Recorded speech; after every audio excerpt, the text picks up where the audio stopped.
no comment 1 ล้าน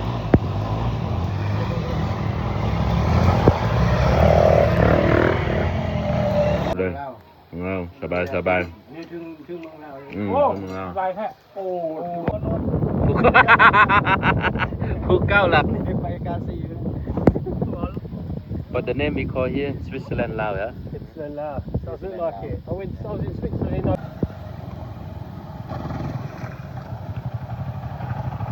เขาถึงแล้วแม่เขาถึงบ้านแล้วนะ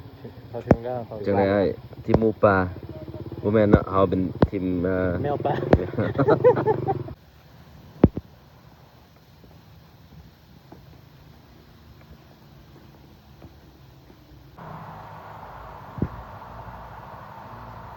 อ๋อจับเลยครับเนี่ยไม่เป็นไรหรอกมั้งบ่เป็นไรหรอกแล้วก็แม่ต้องหินไม่ได้ทำไมไม่เป็นแบบนี้นะต้องไฟสิครับ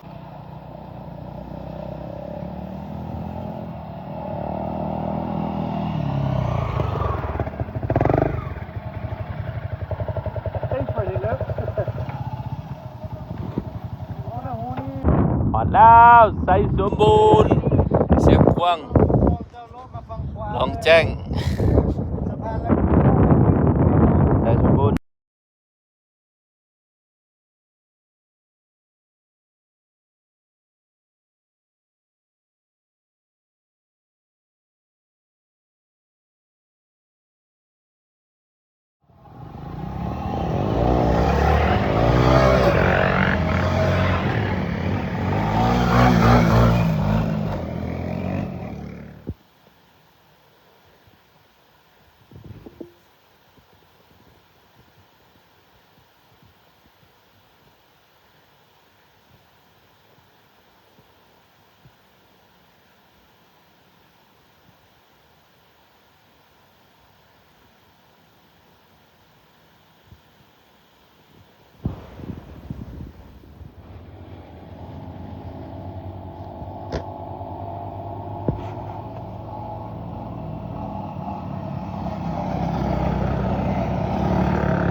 มาเลยหมดเลย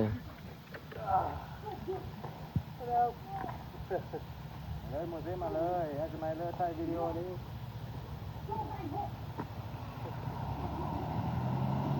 มาดิ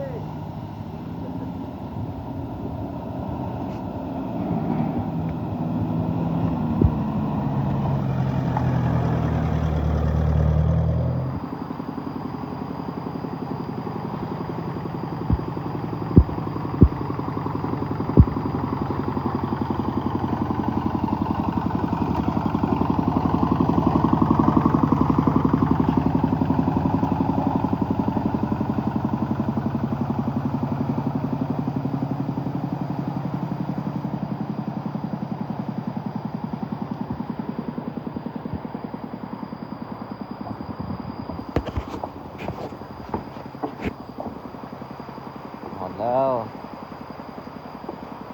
นวดน้ำคานไป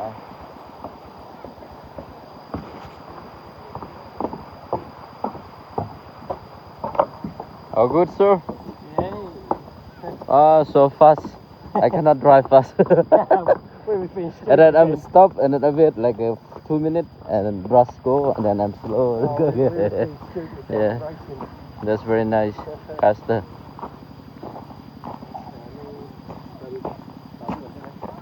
โอ้มองว่ะปลาอันเดินถึก ปลาเคิงเยอะๆนะโอ้ โป้ปลาแดงว่ะปลาแดงมีเกล็ดตัวหางแดงว่ะอ๋อ ไปท่องเที่ยวเส้นกว้าง เออมีเด็กน้อยคายบ่แถวนี้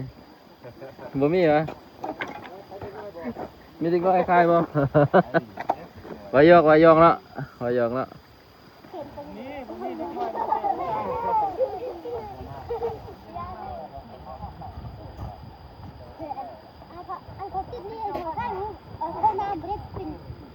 เฮียนอยู่ปอเด้อแล้วหั่นเฮียนอยู่ห้องปอได้ละ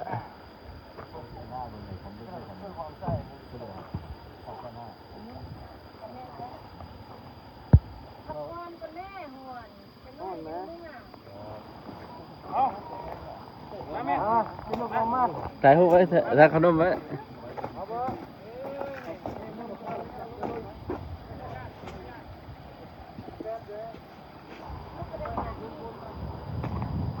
โอ้คักธรรมชาตินะละเอียด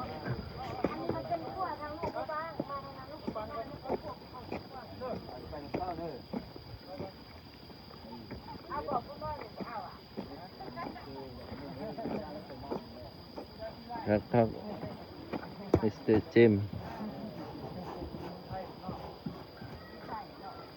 James Bond ไป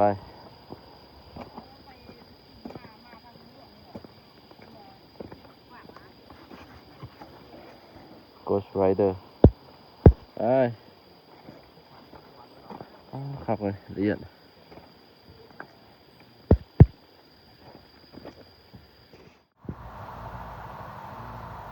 อ๋อจับเลยครับ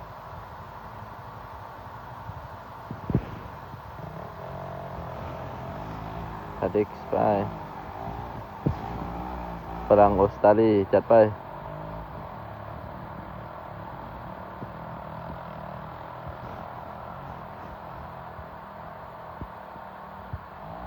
โอ้ฮอดทึ่งพุ่นเลยว่ะพุ่นอ่ะทึ่งพุ่นเลยได้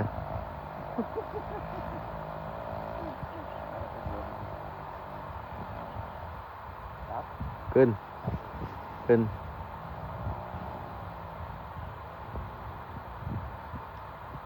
โอ้เห็นอะไรจักอยู่กันเลยนี่เห็นละวู้สุดยอดอันนี้แหละตัวตึงจากเชียงใหม่นะจัดไป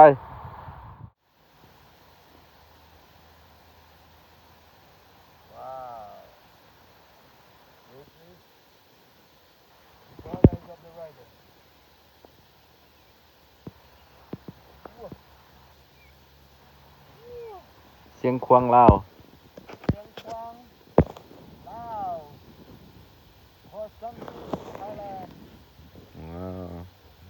เอาแล้วภูฮอลโลนนะเนาะภูฮอลโลนอันนี้ภูฮอลโลนภูกูด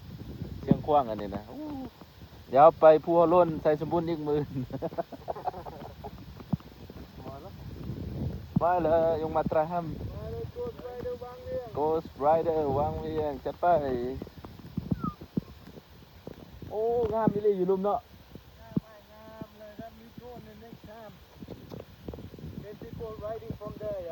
Take the drone up from here. บุมีระเบิดที่แถวนี้เนาะ โอ้ Alright, and you be the famous new in the world.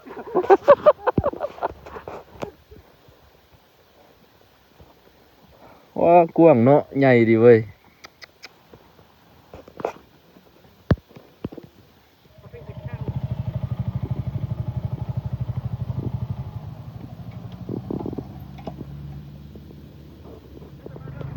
อ๋อมาทึกยามมันได้เนาะทึกช่วงมัน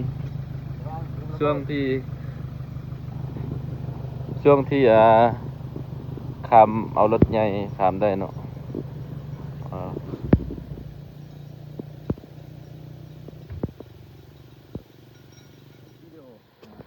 Okay. แต่นึงนะ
ถ้ามีแนวสายไฟมันต้องมีรถเข้าไปทำอ่ะมาทำอะไรอ่ะ แต่ว่าจูเฮานี่โชคดีเลยมาวันนี้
ต้นไม้ใหญ่ยังเยอะเนาะ โอ้ดีอ่ะเอารถใหญ่มาเอารถใหญ่มาไม่เอาโถที่โก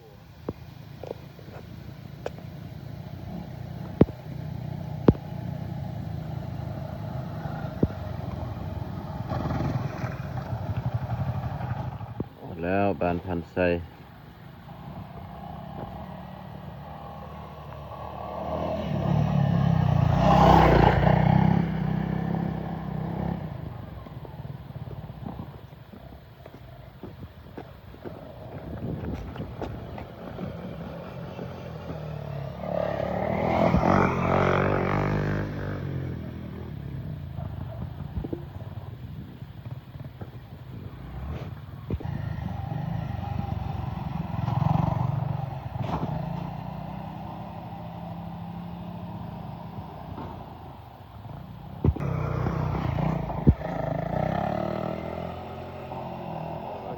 แม่เขาถึงบ้านแล้วนะเขาถึงแล้วเขา จังได๋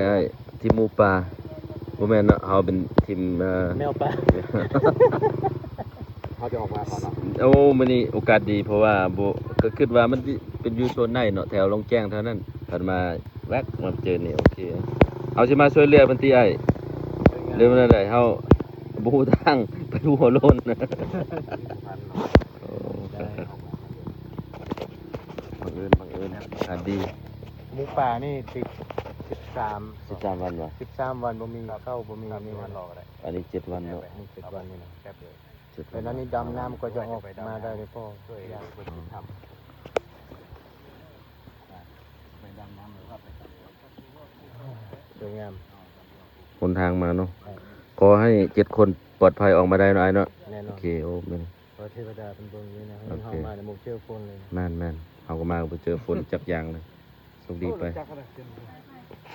เห็นแต่บ้านอวนหนารถ บ้านพันไซบ่แม่นเนาะบ้านพันไซเนาะบ้านอีหยังอันนี้ครับหัวพันไซเนาะใกล้ๆบ้านพันไซเนาะทีมงานเฮาเลยผ่านมาเพิ่นก็เลยมากินข้าวอันนี้มันเป็นโลคอลเลยของเราสบาย นี่ถึงเมืองเราเลย อืม โอ้ ของเรา สบายแท้โอ้สบายเลย ปานนี้เลยน้องปานนี้เลยอืม ล้างหน้าครับ เดี๋ยวให้5,000กีบค่าไปซื้อเด้อเป็น25,000เนาะโอเคเอา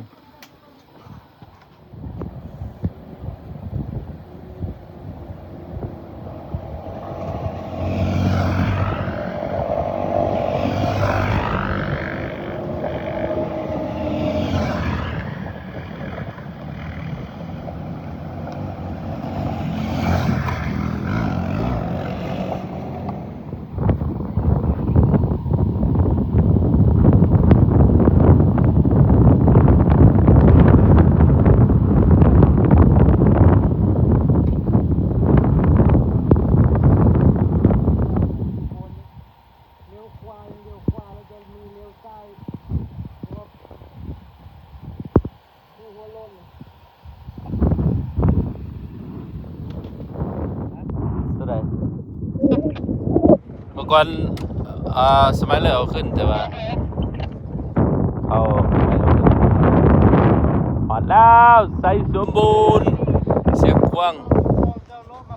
ลองแจ้งใส่สมบูรณ์นัดดูรักษา วังเวียง จัดไป เลี้ยวขวาจะเจอทางหลักจะเห็นรถใหญ่ผู้ซ่อมรถใหญ่เลี้ยวขวาแล้วมาประมาณ คูเก้าหลัก ไปกาซีเลย But the name we call here Switzerland Lao, yeah? Switzerland doesn't like it. I was in Switzerland in November. Next year, Yeah. November this year, yeah. November last year. All,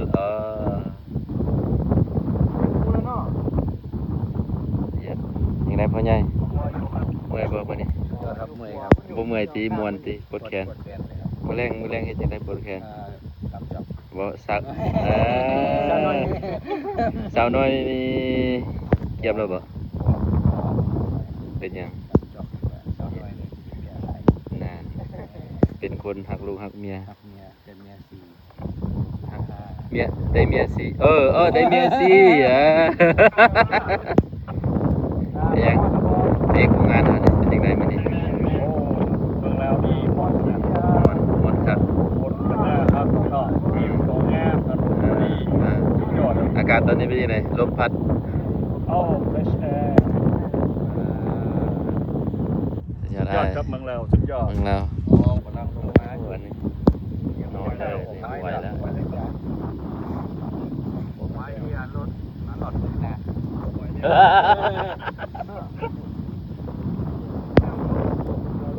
ฮะอนุวงศ์ เป็นเป็นตัวนี้เป็นอะไรครับ เสาหลักเมืองเขาเรียกโฟเบีย Still the cloud Yep that one phobia Phobia yeah Adelaide yeah you see the road they take the road Oh yeah for the real story Is that where we come down?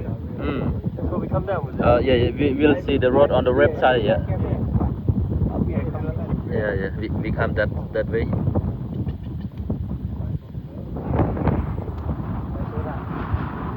ไป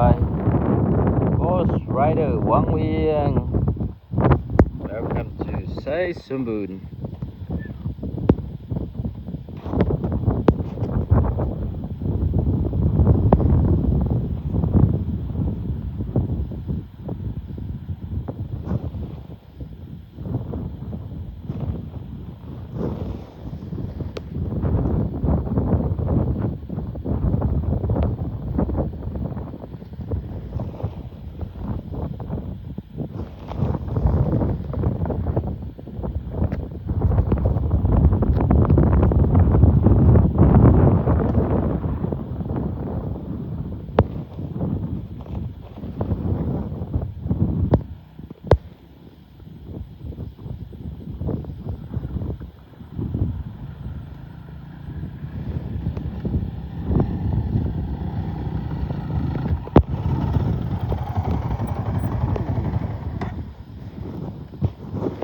จะไปเรียนเขาลูกโน่นเห็นป่ะ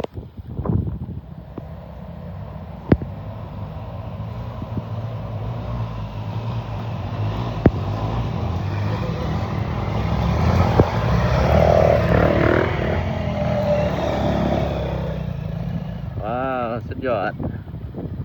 งามอีหลีงามอีหลีงามหลาย อ๋อต้องมีจังหวะเนาะ แม่น มันเป็น attraction Who is winner? You winner, okay. You got it. Thank you, mate.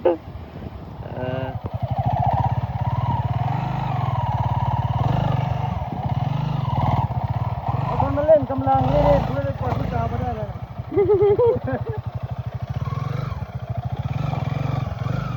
ปล่อยมันจะมาเด้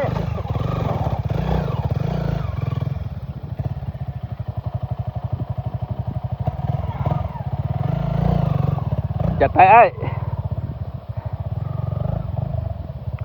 มือตึงพี่ไทยจาก Thailand Enduro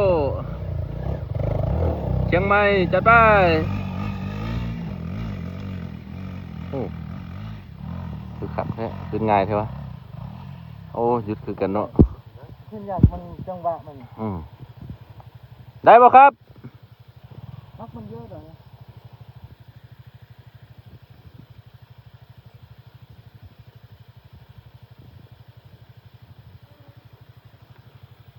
ร่วมใช้ยามร่วม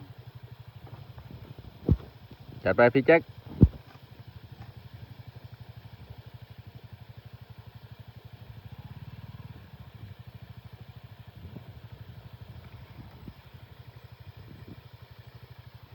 หรือว่าเราต้องไปเทคยาวอยู่พี่บ่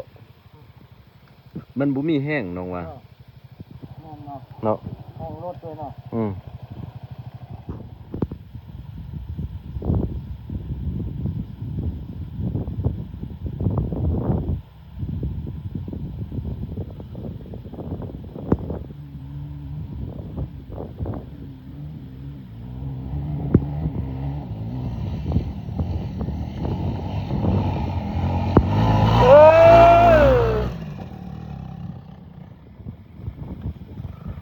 Come on พี่แจ็คเกิมเร็วยายซื้อเสียงเชียงใหม่จากเชียงใหม่มา Tactics we not come here again we go another way we back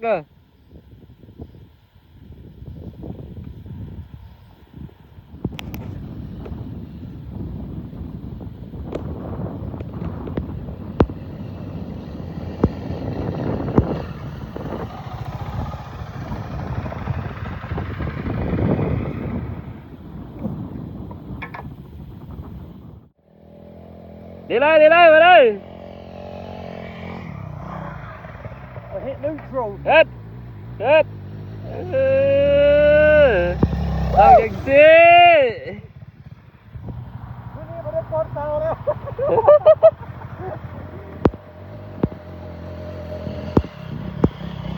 I went to change it at first, hit neutral, the only time you'd want to stop on it.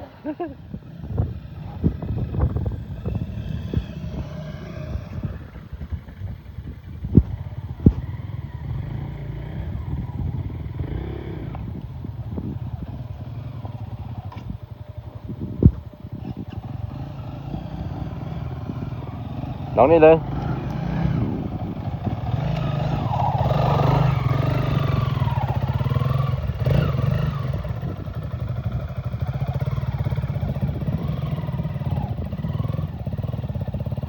จัดไป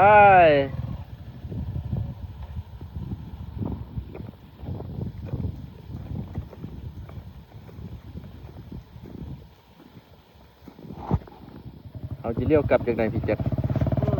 ถอยหลังเอาบ่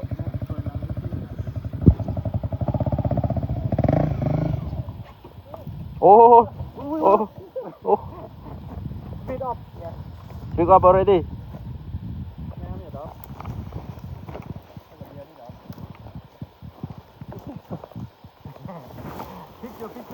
Oh, can you get a picture of it? One photo wow Let's go back. แล้วสวยบอกด้วย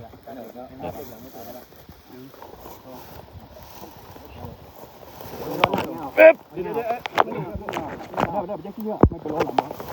บ้าเป็นไรหรอกแล้วก็แม่ต้องหินไปเลยWell, let's try and face it that way, ride it up. Oh, okay, now. Yeah.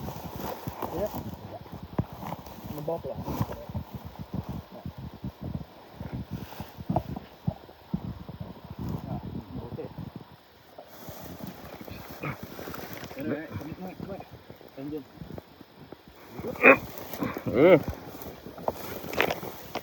Nương, không. Yeah. What you say? Look at the boy toy. สุดยอดไอ้ Okay. Look and roll down. You guys rolling straight out here. Straight out with it. ยอด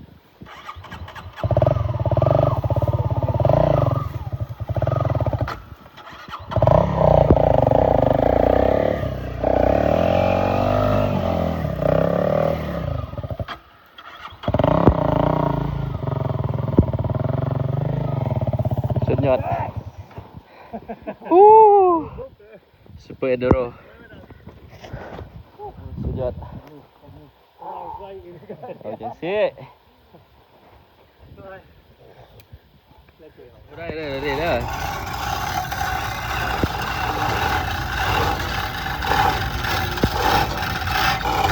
เฮ็ดทำเฮ็ดสิ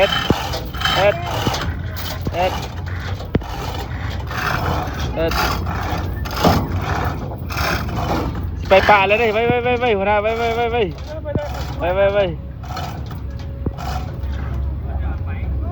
เก้ไปหัวหน้า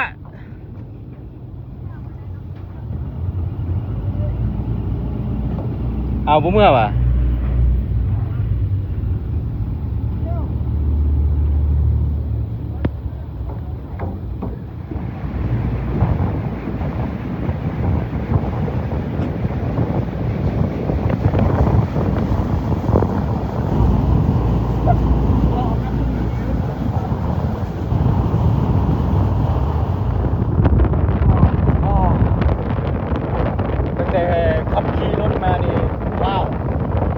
No comment เรื่องราวยิ่งใหญ่ and enduro คิดฮอดเมียบ่ คือฮอดเมียกับลูกอยู่แต่อันนี้ว้าว เอาเมื่อคืนนี่คือว่าสวนอยู่ เมื่อคืนมีโซนเป็นนักบิน อ๋อ เต็มเวลาแต่มีสมัยเลยโอเคสุดยอด มีความสุข ว้าว เมื่อคืนนี่ฟิวมีความสุขกันนะเนาะปล่อยแต่น้องเฮานี่เมื่อคืนเฝ้าเพิ่นได้ The best this is the best beer เอาเบียร์ดิไป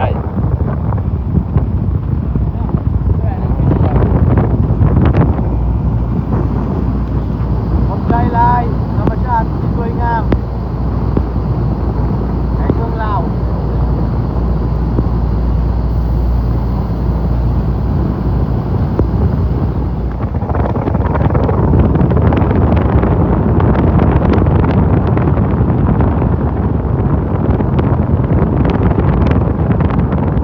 รถลอยน้ำได้อันนี้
จัดไปอาจารย์ไทย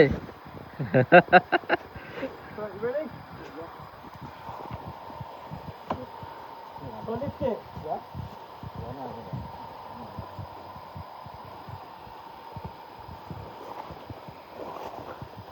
You ready? Yeah. I'm fucking stuck in there, look.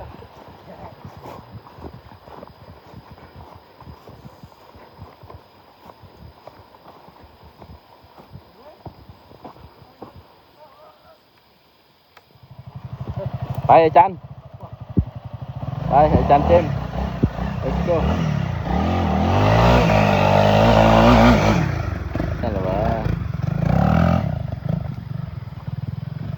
ไป It's so hot like that, huh? เอาเคยวีโก้แล้วจมกัน Bye đi. ไปมาไกลไปจากเมืองไทย ไม่เอาผู้สาวลาว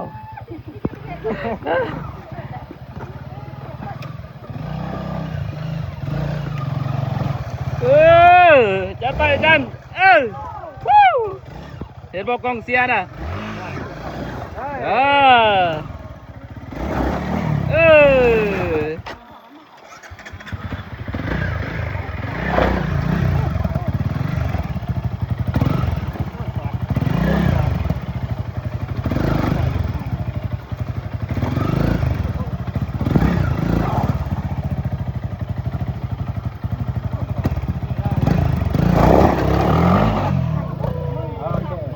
มือ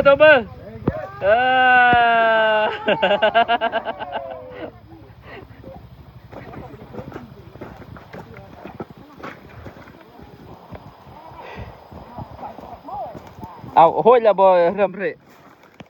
ปะฮะ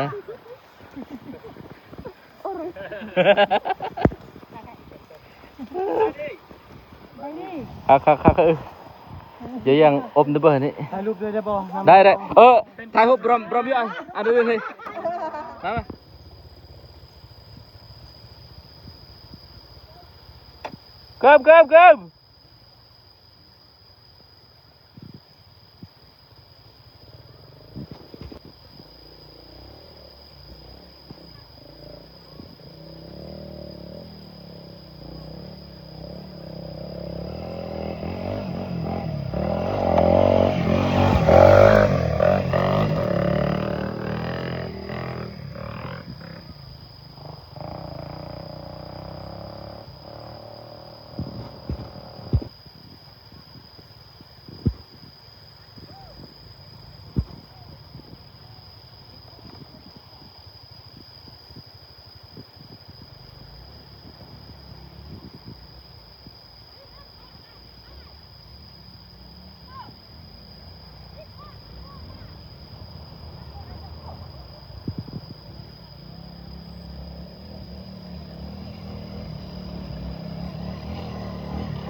แล้ว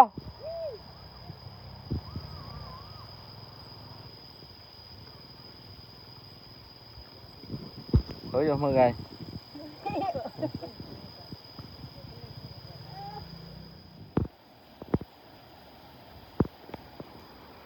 เลียดไอ้จัดไป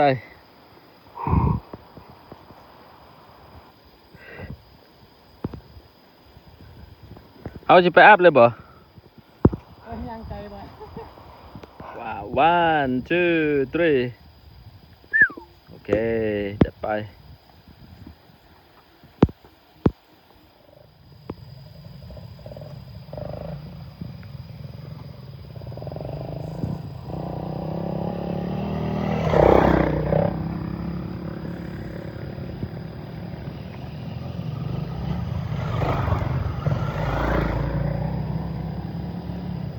เดี๋ยวโน่นนี่นั่นออกทริปกลับมาก็พากันเป็นกินเบียร์ที่ร้านและจิบดูวิดีโอตัวเองใครพาตรงไหนใครทำอะไร อันนี้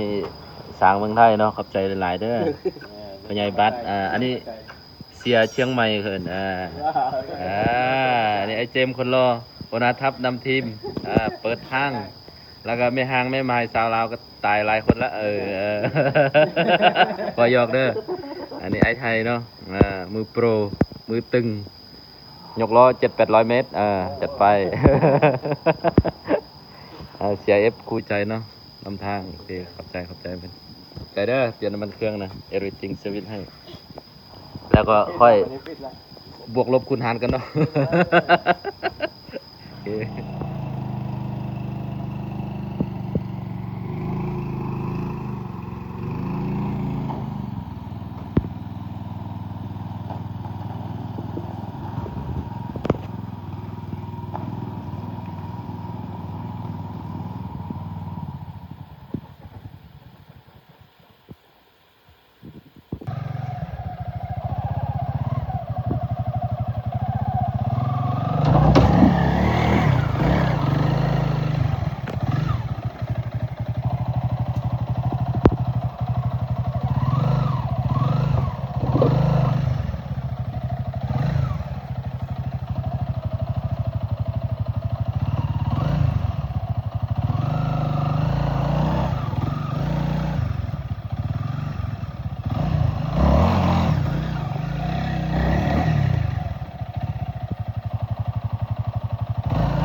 ต้นเมืองลาวเลยแล้วเนาะ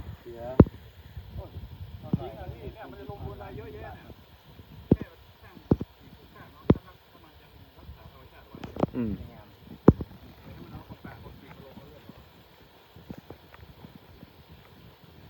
จีนยังไงสะดวกมันทำหมดอ่ะเออ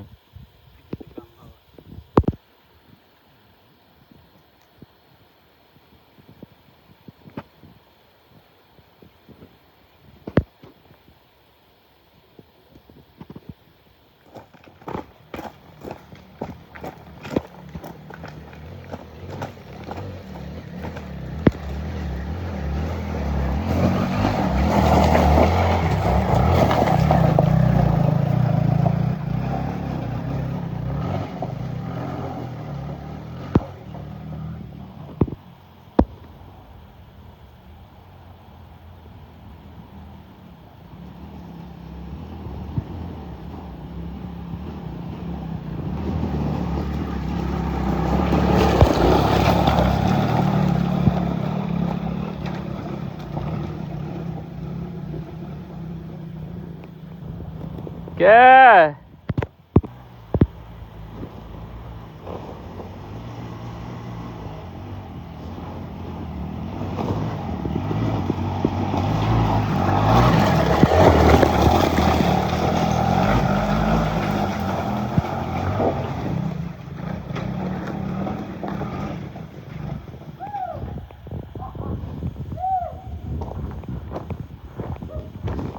มันต้องอย่างงี้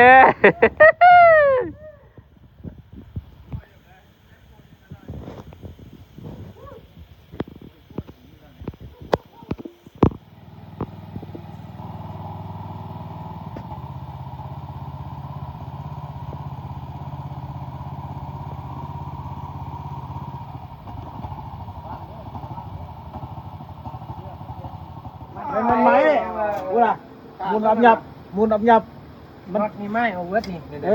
คอยมาแล้วเนี่ยนี่นอดเลย คอยเจอตลอด สมพอมันดังคอยมาที่มันไปว่ามันเป็นยังดังโอ้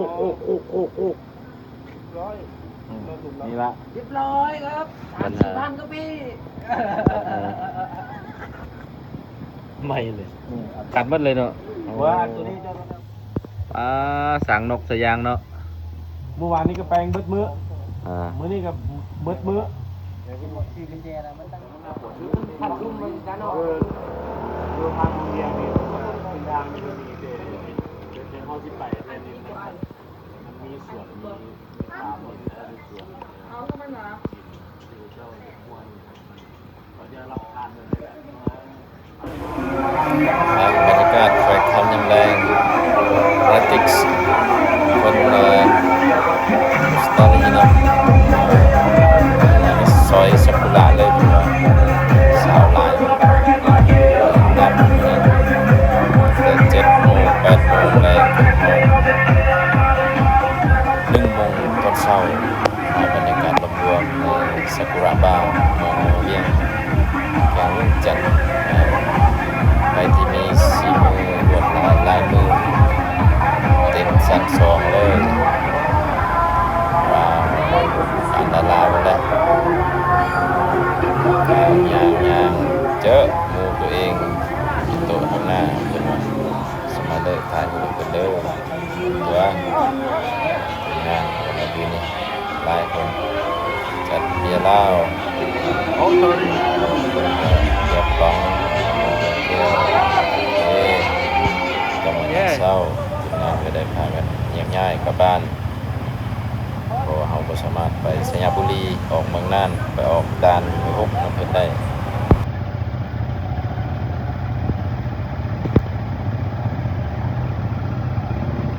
Okay, enjoy เด้อ See you. Yeah. Okay ครับ Yes, see you next time. Okay, bye. โอเคเก็บภาพบรรยากาศฝากมาต้อนเนาะอย่างการเดินทางจากพงสวรรค์ลัดมาลองแจ้งลัดมาบ้านพันไส้ไปโพออกอยู่ใส่สมบูรณ์ กลับมาฐานะตูขี่บักข้ามมาวังเวียงบรรยากาศอ้อมๆก็สิประมาณนี้แหละอันนี้ก็เป็นสวนต้นแป้งอยู่ไสสมบูรณ์เนาะข้ามบักถ้าเมาลำเลยก็ประมาณช่วงนี้ประมาณ3 ล้าน3 ล้าน 5ต่อเที่ยวจองแบบ private เลยอันนี้ก็จะเป็นบักที่เขาเจ้าแก่แห่จากลงแจ้งไปวังเวียงอันนี้ก็ภาพบรรยากาศอยู่น้ำพาวเนาะน้ำพาวก็มีลายเส้นให้ลิ้นอยู่มักแบบใดมักทรหดแบบใดจัดให้ไม่มีปัญหาใกล้บอนจุดชมวิวขวามือจะมีน้ำตกและนี่จะเป็นบักข้ามรูทวังเวียงกินข้าวแรงนำกันกับสมาเลมาตราแฮมต้มไก่ใส่สมุนไพรใส่กับเมจิกมัสรูมเป็นยังไงฝากติดตามสำหรับเลอะเด้ออันนี้จะเป็นปัญหาเนาะของ CIF ก่อไฟไหม้โดยที่ไปเที่ยวทางไกลต้องเช็คเบิ้งให้ละเอียดหลายๆอย่างเพราะว่าไปรูทหลายเมืองหลายแขวงนี่มันค่อนข้างออเดอร์ยากเพราะว่าบางบ่อนมันสิบ่มีเมืองใหญ่ๆมันก็สิมีตัวอย่างหลวงพระบางวังเวียงจันทน์สิจะออเดอร์ง่ายๆสยามบุรีสิโอเคต่อไปจะเป็นน้ำตกสายน้ำบ้านน้ำพาวเนาะจากสามารถไปจอดทางลุมเดินไผสามารถไปหรือติดต่อสมัยเลยได้อันนี้จะเป็นแฟนเพจเนาะ Ghost Rider วังเวียง The King of Dirt ไป93439140เซบายบายเจอกันใน EP หน้าขอบใจเด้อ